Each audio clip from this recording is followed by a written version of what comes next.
He can do in one line what lesser writers will take 6 pages to do.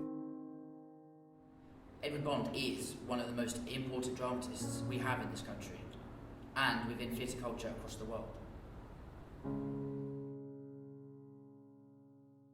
He understands about human nature and how we can just turn on a sixpence. He shakes you. You know, I feel like he reaches in and he shakes you. He tries to shake people awake. It's one of the proudest moments for me, being an artistic director of this theatre, is to have Edward in the building, directing in the building, his plays being produced in the building, and him more or less feeling at home in the building and being part of the family. So that's the joy of it as well. It's being given license to do something that may seem extraordinary, but is actually really true to life as well.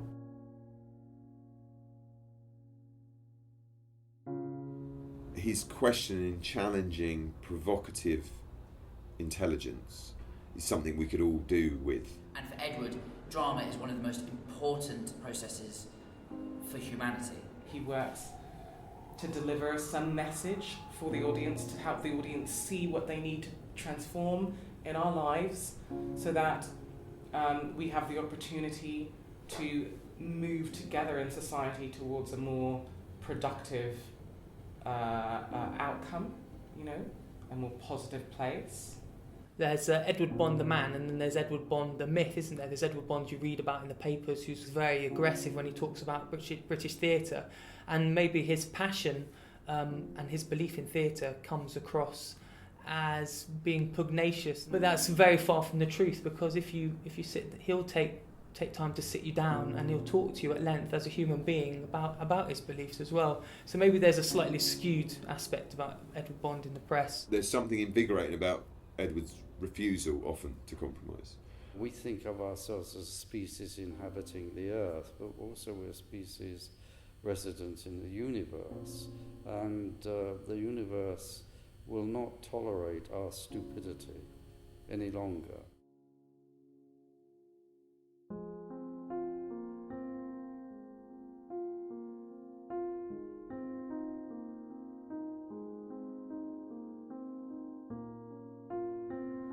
And I guess one of the first things you learn about when you learn about Edward Bond as a student is how his play Saved played a very large role in the end of theatre censorship in this country.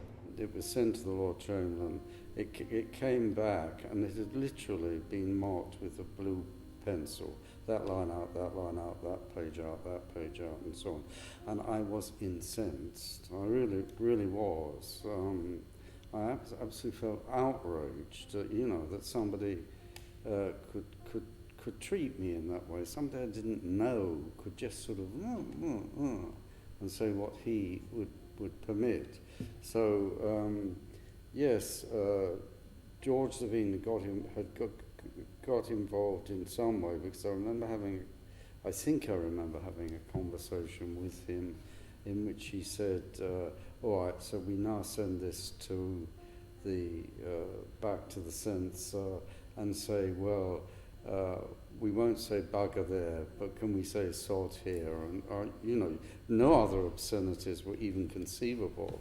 And he'd struck out the whole of scene 6 or whatever it is, which is a stoning scene. All that was taken absolutely out, and so on. So George Savine said, so now what you do is we go along and we trade. And I said, we do not go along and trade.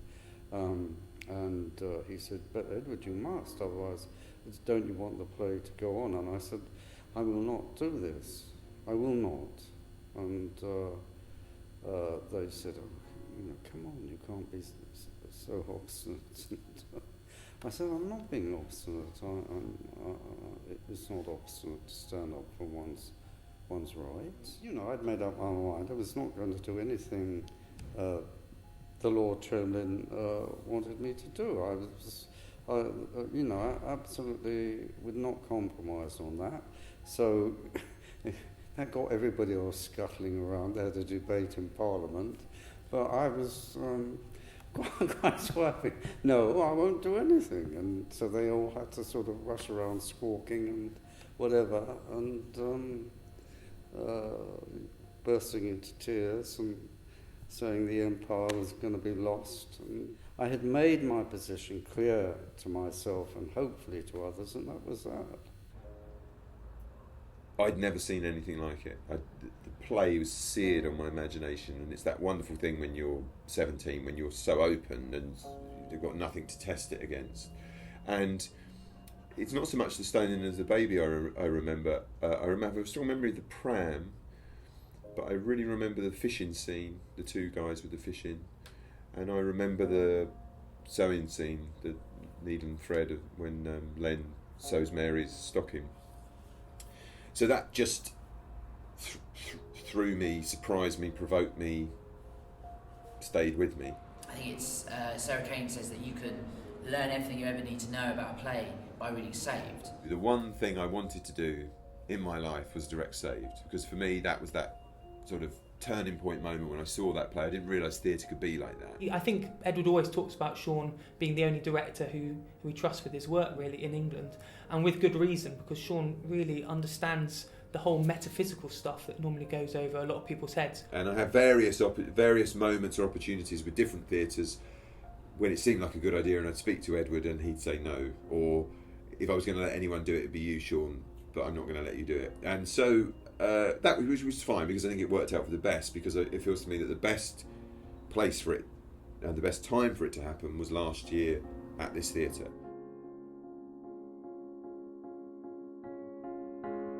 I remember, I was about to work at the RSC and do a couple of Shakespeare plays, and he wrote a brilliant letter about Shakespeare, because Ed was one of the few people who feels he can look Shakespeare in the eye, I think. And on a good day he can. Well, I don't know, it was about 14 or something. 1948 it was, so yeah, I would have been 14. And I'd, gone through the war and all that business, and been bombed, and, and so there was Shakespeare. And we went to see Donald Warford in Macbeth, and it changed my life. I mean, really. For the first time, somebody spoke seriously to me about my life, really. I knew that Shakespeare knew. He knew what my experience was. In the sort of 40s and 50s, working class people only travelled if they joined the army or the navy. So that was really... I did my national service, which was 2 years. But what I found really appalling was the brutality, not to the enemy, but within the army itself. And so I became very, very aware of these class divisions. So when I came out, and then I thought I had to say something about this and so on. And the only form of expression that was available to me, because I didn't have any literary sense. I mean, I think theatre is a working class art because you speak. And so it was natural I started writing plays.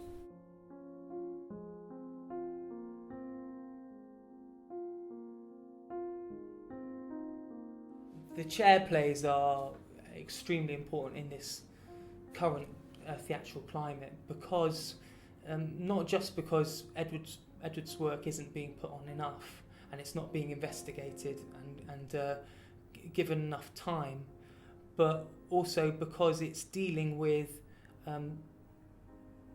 society in general, but more importantly it's dealing with human beings in a society and how they react together. The problem with theatre now is that it divides these two things. You either have plays about society in some way or the other, or plays about the individual. never puts the two together, and that means that theatre is then fake, because the human being is made up of these two forces. Now, where they join is where human language is created. If you're talking about society, you can have an abstract language, a language of algebra or machines or something like that. When you talk about the self, you could have a language of emotions which was, made up entirely of grunts, groans, or grizzles or something. But when you put the two together, then you have to articulate the world, you have to articulate yourself, and we don't have this language. So we either treat ourselves as fools or machines or something. So what I try to do is produce those situations which are absolutely on the boundary between those two things, so that human beings can then speak. I think it's really important that a new generation of artists are invigorated by what Edward can do and say and write. For Edward, drama is the process whereby we understand what it is to be human. For him, there is existence, and then there is the human being. The human being asks what existence is, and therefore acknowledges that he is separate from it. There is a gap between him and existence. For Edward, drama is what fills that gap and makes us understand our relationship with existence. Because it's not a question of teaching people ideas, it's releasing that energy which is captured. And I say, for instance, to go back to say, the stoning of the baby is the nostalgia to be human. And everybody else would say, no, that's criminal, that's what, that's whatever. And then I say, well, you don't understand the complexities of your society, how one strata it represses another strata. And it's, you can see this now in capitalism has now become a parasite on those structures between self and society that I was talking about. So that actually we're living for the parasite. And so that means like money then becomes an extra element, like water is to a fish, then money is to our society. But if the sea is poisoned, it kills fish. Well, if money is now parasitical on us, then it will destroy our community. And they're complicated ideas, fairly complicated ideas. And so you can enact them in drama in simpler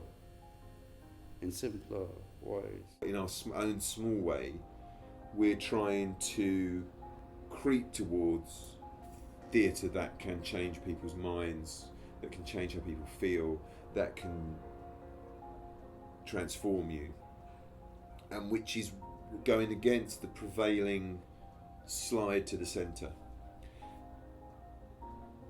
Avoiding the tyranny of good taste, avoiding the tyranny of pleasing critics, avoiding the tyranny of worrying about upsetting our audience. We do work that is challenging, and we have artists whose voice is unique, and nobody's voice is more unique than Edward's, and that's why it's fantastic having him in this theatre. And I'm proud to have him.